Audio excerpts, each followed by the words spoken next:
The desire that grows in silence. Before she touched, she had already desired. Before she desired, she had already observed. And before she observed, something deep within her had already awakened. Feminine desire does not begin in the body. It begins in the imagination, in the glance that lingers just long enough to cross a line, in the silence where curiosity begins to breathe. That moment when she notices you, even as she pretends not to. A woman feels long before she understands. She studies quietly the way you move, the rhythm of your breathing, the tone that lives behind your voice. Every gesture, every pause, every flicker of restraint becomes a fragment she stores deep within her mind. And when a man carries presence, the feminine does not respond with words. She reacts with energy. Because a woman's desire is not seen, it's sensed. It moves slowly, feeds on absence, and grows in the space between what is said and what is held back. A man's mistake is believing that desire begins with touch, but touch only awakens what her mind had already built in silence. She does not desire the body, she desires the mystery, the calm behind your gaze, the meaning behind what you do not say, the tension you carry without explaining. A woman desires what she cannot define, and that is why the predictable man will never be remembered. Because desire is not born from comfort, it's born from uncertainty, from the quiet thrill of not knowing what you feel,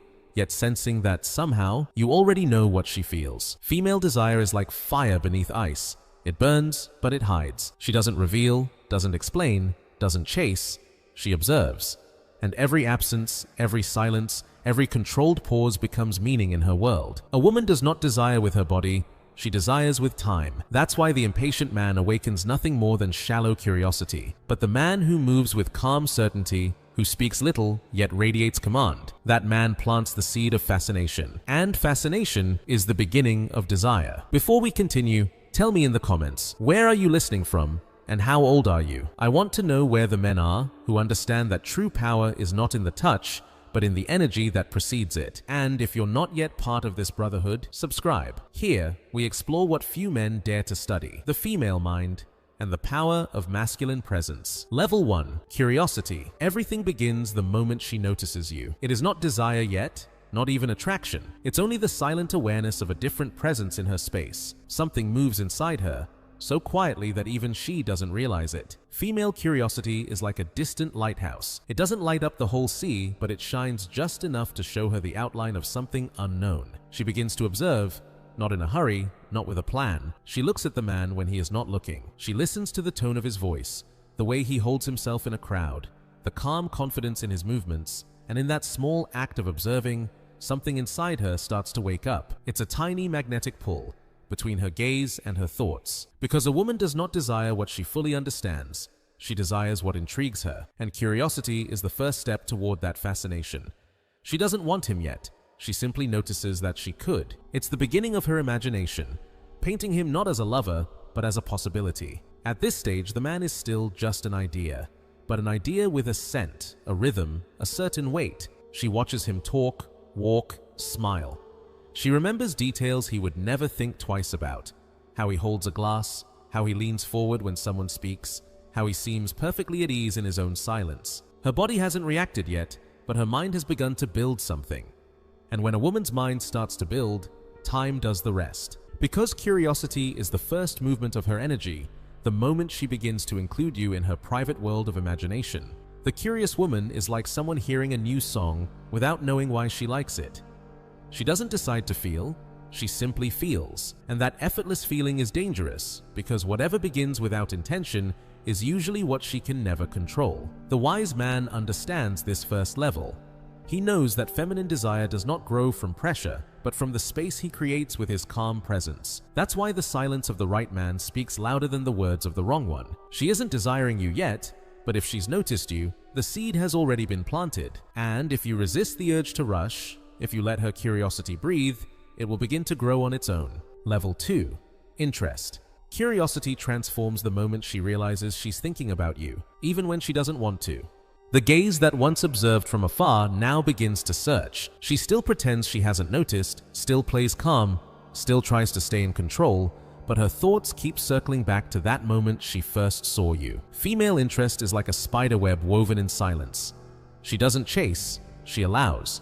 She allows her eyes to linger 1 second longer. She allows the smile to stay just a little past its natural ending. She allows your name to echo in her mind for no logical reason. At this level, she starts looking for signs. Not directly, but through her instincts. She wonders if you've noticed her, if you've felt the invisible current passing between you. But the feminine never asks. She creates situations. She appears where you usually are. She lets a comment slip that only you would understand. She sends glances that say what her words refuse to. This is where her body begins to follow her mind. Her heartbeat changes, her breathing quickens, her eyes betray her even when her voice doesn't. Interest is the first physical stage of desire, and her body now expresses what she's trying to hide. She touches her hair, adjusts her clothes, bites her lip, brings a glass to her mouth. All small movements, automatic, uncontrolled, each one a whisper from her nervous system saying, "He's affecting me." But even here, she still retreats. Because interest is the borderland, the thin line between instinct and reason.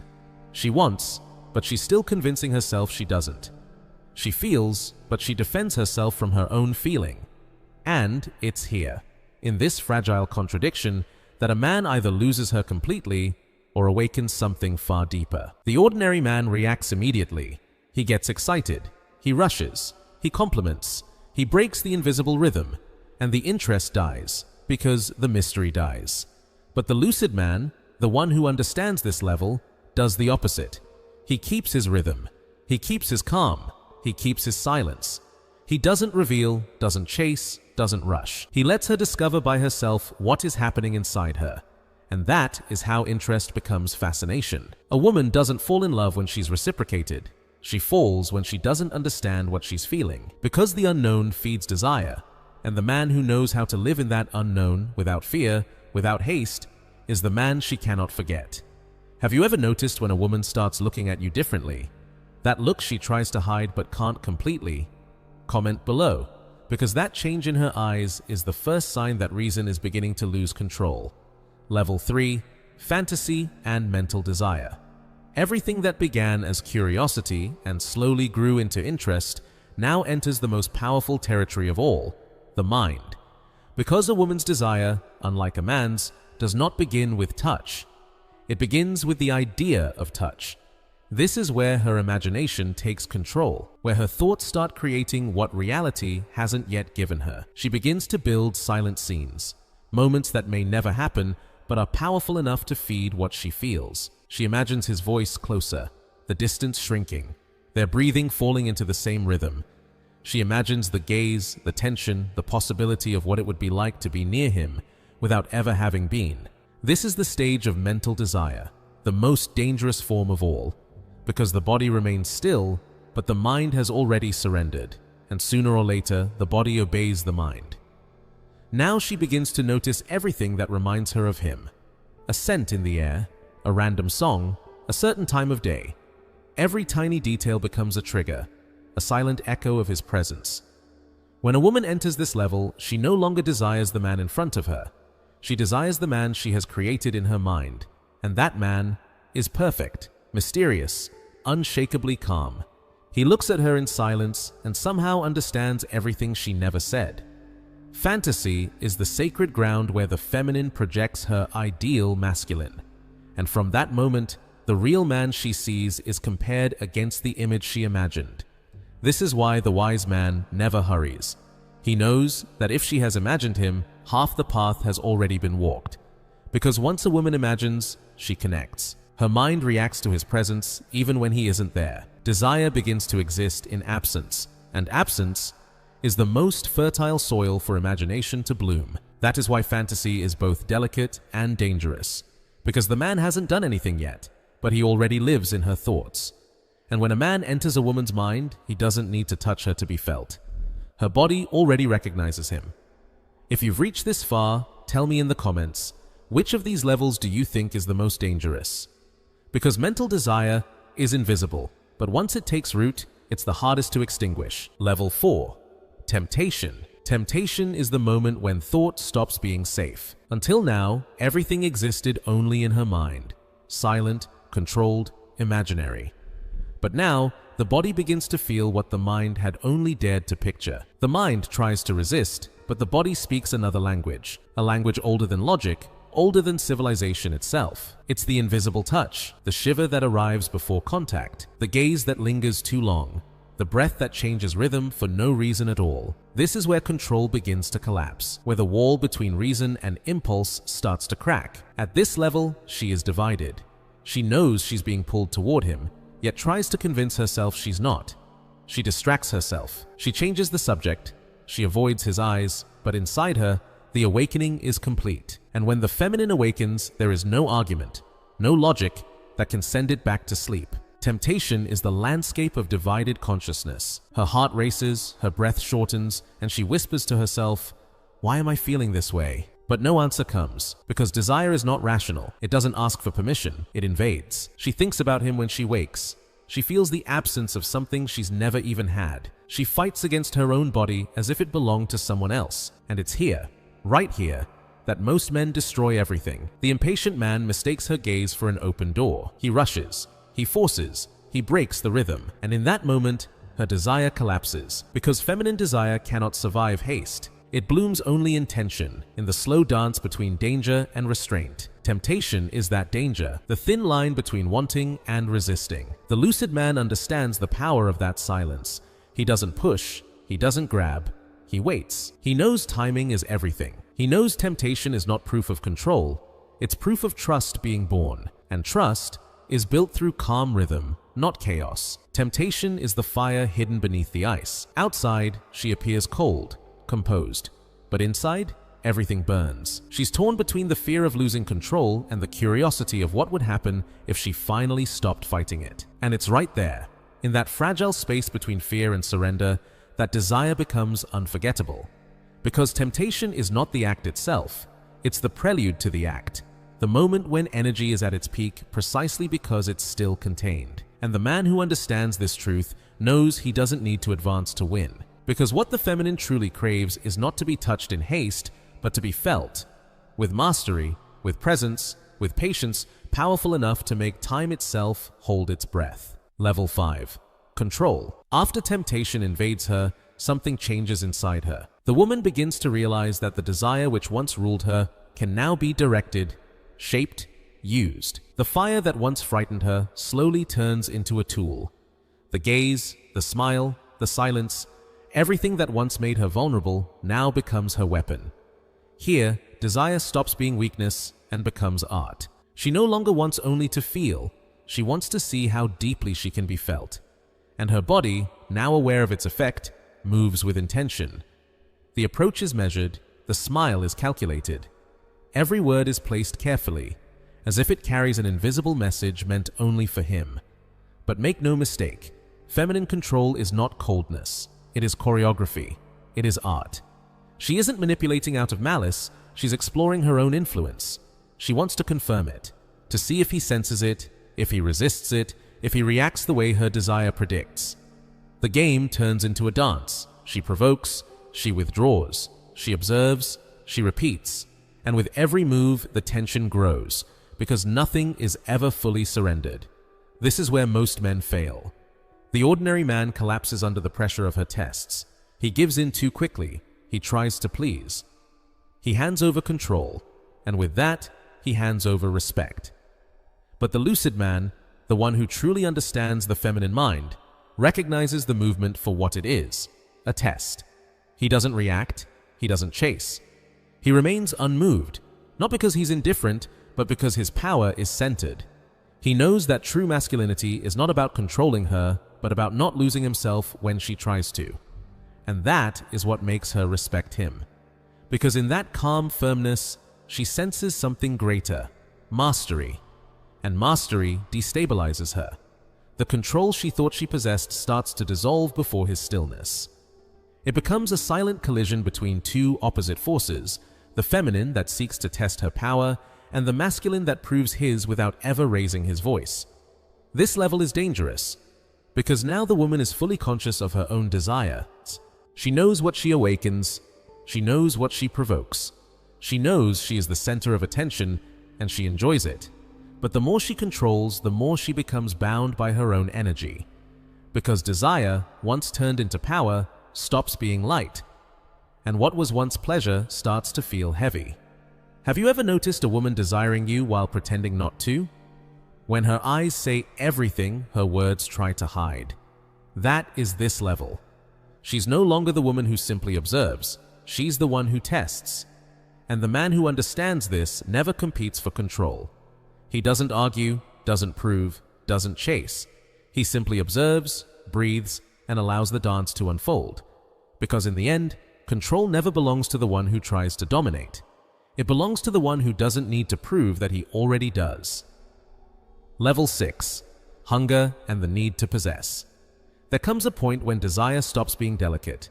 Fantasy, control, provocation, all of it dissolves before something stronger. She no longer wants to imagine. She wants to feel. She wants presence. She wants the warmth of touch, the weight of something real. The body now speaks louder than the mind, and the feminine that once played with fire now wants to burn completely. Curiosity turns into urgency. The hunger is no longer soft. It's raw, instinctive, olive. And it is not just physical, it is emotional. She no longer wants the man for who he is. She wants him for how he makes her feel. Her gaze changes. There is no disguise left. No pretense, no games. She looks at him like someone measuring the distance before crossing it. Every movement becomes an invitation. The touch on the arm, the smile that lingers, the silence that vibrates between words. Everything she does says, "Come closer," but she never says it, because the most powerful invitations are silent, ancestral, inevitable. This is where most men get lost. They confuse desire with surrender, passion with depth. But the lucid man knows the difference. He understands that even when desire consumes her, the feminine still seeks safety in his energy. She wants his touch, but she wants to know what it is made of. She wants to know if his warmth comes from presence or from lack. If it is presence, she opens. If it is lack, she retreats. Because female hunger is not vulgar, it is spiritual. It's not the hunger to be used, it's the hunger to be understood. She wants to feel that her body is seen beyond its shape, that her essence is recognized, that her energy is received by a man strong enough to hold it. She wants to feel his calm in the middle of chaos, his control in the middle of instinct. Because what truly awakens the feminine is not the touch itself, it is the mastery within the touch. At this level, she wants to lose herself, but only in the hands of the man who does not lose himself with her. She wants the one who doesn't fear the fire, who contains it with quiet power. The man who can enter desire without losing direction. Because female desire at this point is pure, raw force, and the man who knows how to handle it neither withdraws nor overreaches. He simply holds. And it is in that holding, that steady presence, that hunger transforms into surrender. Because when the masculine remains whole, the feminine finally dissolves and trusts. And that is where desire becomes dangerous, because she no longer desires the man himself, but the feeling he awakens inside her. And that kind of desire, the one that touches her soul, is the hardest to forget. Level 7. Obsession and the domination of desire. Every fire that is not contained eventually consumes its own air. And that is exactly what happens when desire transforms from a feeling into a need. The woman no longer desires just the man. She craves possession over what he represents. Her mind no longer rests. What once was light curiosity becomes an endless search. She looks for signs, a message, a glance, a trace of his presence. She wants to know where he is, who he talks to, what he's thinking. But what she truly wants is to feel again what she felt when he was near. That pulse, that spark, that aliveness. Desire has turned into withdrawal. She's not seeking him anymore. She's chasing a sensation that once lived through him. At this stage, the feminine has lost her center. She no longer seeks the experience itself, she seeks its repetition. Her body aches for the return of something it cannot name. And the man, in her eyes, ceases to be a person. He becomes a symbol of everything she wants to relive, of everything that made her feel alive, desired, complete. Obsession is the reflection of a lost center. It's the